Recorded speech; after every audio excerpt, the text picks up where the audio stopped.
भानु की उड़ने वाली चटाई।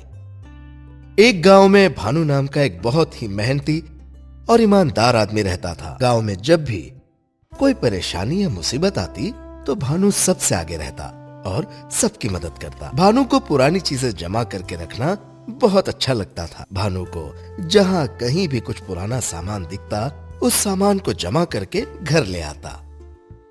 एक दिन भानु अपने गांव से दूसरे गांव गया। उस गांव में उसको एक अतरंगी चटाई दिखी। वो उस चटाई को देखता रहा। चटाई बहुत पुरानी थी, इसलिए वो कूड़े में पड़ी थी। उस गांव का कोई भी इंसान उस चटाई को देखता तक नहीं था, पर भानु की आंखें उस चटाई पर टिक गई। भानु ने उस चटाई को उठाकर अपने साथ अपने गांव, अपने घर ले आया। रात का समय था। बहुत थक गया हूं, खाना खाने की भी हिम्मत नहीं है, चलो सो जाते हैं। भानु चटाई को रखकर सो जाता है। दूसरे दिन भानु जागता है और चटाई को अच्छे से साफ करता है, उसे धोता है। अरे, ये चटाई तो साफ हो गई है, अब इसको इस्तेमाल करना शुरू करते हैं। आज से इस चटाई पर सोया जाएगा। आहा, मजा आ जाएगा। लेकिन मुझे एक बात समझ नहीं आई, इतनी अच्छी चटाई को कोई कैसे फेंक सकता है। चलो कोई बात नहीं, अब तो चटाई अपनी हो गई ना। भानु चटाई को रखकर फिर से गांव की तरफ निकल जाता है ताकि और कुछ पुरानी चीजें इकट्ठा कर सके। लेकिन भानु उस दिन खाली हाथ घर आता है और अपनी चटाई के पास बैठ जाता है। देखते ही देखते भानु उस चटाई पर लेट जाता है और उसे नींद लग जाती है। भानु नींद से जागता है। वाह, मजा आ गया, ये चटाई तो अद्भुत है। आहा, पूरी थकान सी निकल गई। मजेदार चटाई है, अब तो रोज इसी पर सोऊंगा। भानु उस चटाई के साथ बहुत खुश रहने लगा और उसको उस चटाई से बहुत लगाव भी होने लगा। एक दिन भानु के घर उसका एक दोस्त तुषार उससे मिलने आया और भानु ने उसको चटाई पर बैठने के लिए कहा।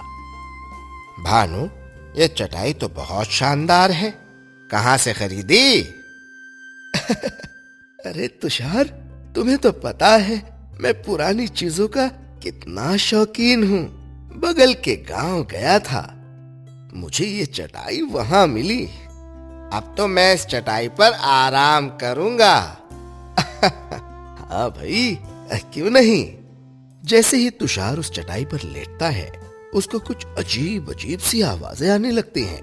वो घबरा के उठ जाता है और भानु से कहता है, भानु, जैसे मैं इस चटाई पर लेटा तो इसमें से अजीब अजीब सी आवाजें आने लगी। अरे नहीं मेरे दोस्त, ऐसा नहीं हो सकता, ये तेरा वहम है, आराम कर। मैं सच कह रहा हूं भानु, तुझे मेरी बात पे भरोसा क्यों नहीं हो रहा है? मैं लेटा, इसमें से अजीब अजीब सी आवाजें आने लगी। भानु भी कान लगा के चटाई की आवाजें सुनता है, पर उसको उस चटाई से कुछ भी सुनाई नहीं देता।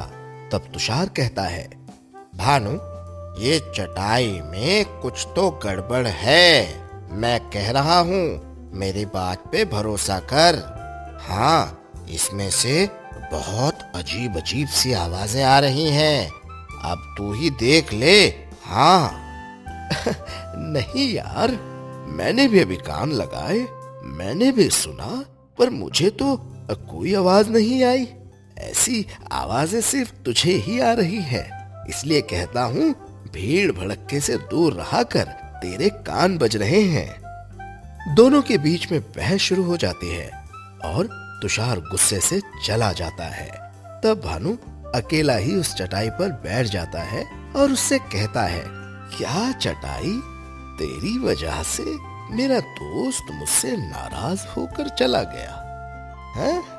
अरे, वो कहता है कि तेरे अंदर से अजीब अजीब सी आवाजें सुनाई दे रही हैं। हाँ। भाई मुझे तो कुछ आवाजें सुनाई नहीं दे रही। लगता है तुषार के कान बज रहे थे।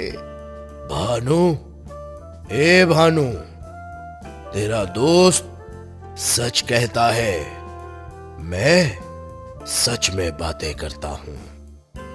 भानु डर के मारे घबरा जाता है और चिल्लाने लगता है, पर उसकी आवाज कोई नहीं सुनता। भानु, तू घबरा नहीं, मैं तो तेरा सेवक बन गया हूं।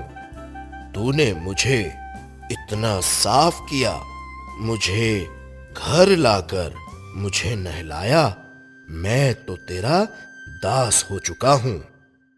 दास? मेरा? सुनो चटाई, तुम मुझे ऐसे डरा नहीं सकते। मैं डरने वाला नहीं हूं।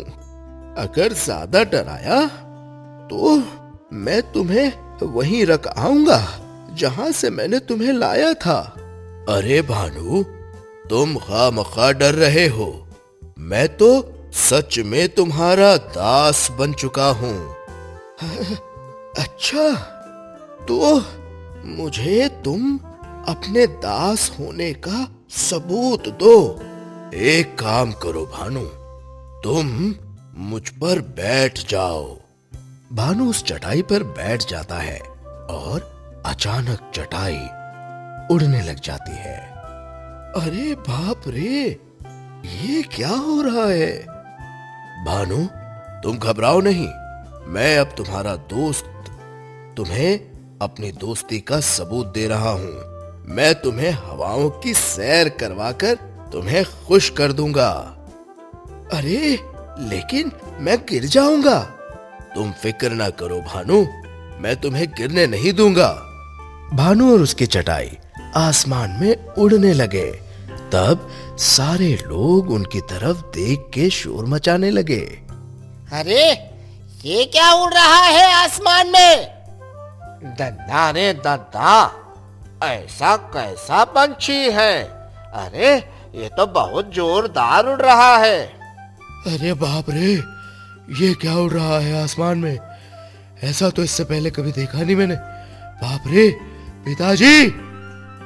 अरे तो यार, ये ऐसा लगता है कोई कोई नया पंछी आ गया है। अरे ये है क्या? लेकिन सारे गांव वाले उस चटाई को देखकर हैरान होने लगे और भानु उस चटाई पे बैठ के आसमान की सैर कर रहा था। भानु ने चटाई से पूछा, अच्छा तो तुम हमेशा मेरे साथ ही रहोगे? नहीं भानु, मैं हमेशा तुम्हारे साथ नहीं रह पाऊंगा। मैं परियों की सवारी हूं और आसमान से गिरकर इस जमीन पर आ गया। वो कैसे? मैं चांद से टकरा गया था और गिर गया था और गिरते गिरते इस जमीन पर आ गया। तभी भानु की नजर नीचे एक गांव की तरफ पड़ती है, जहां एक अपाहिज आदमी के पैसे कोई चोर छीन कर भाग रहा था और अपाहिज आदमी नहीं चल पाने के कारण उस चोर को पकड़ नहीं पा रहा था। तब वो चटाई को लेके उस चोर को पकड़ता है और चोर पकड़ा जाता है। चाचा, ये लीजिए आपके पैसे। वो चोर पकड़ा गया, आप चिंता न कीजिए। हाँ बेटा, तेरा बहुत बहुत शुक्रिया। आज तूने मेरे पैसे बचा दिए। इन पैसों से मैं मेरी बीवी की दवाई खरीदने जा रहा था बेटा। भगवान तेरा भला करे। चटाई ये सब सुनती है और भावुक हो जाती है और भानु के इस काम को देखकर बहुत प्रसन्न हो जाती है और भानु से कहती है, भानु, आज के बाद मैं तुम्हें छोड़ के कहीं नहीं जाऊंगा। परिलोक में मेरी तरह बहुत सारी चटाई हैं, लेकिन इस दुनिया में मेरी तरह कोई नहीं है। हम दोनों मिलकर इस गांव से और पूरी दुनिया से गलत कामों को खत्म कर देंगे।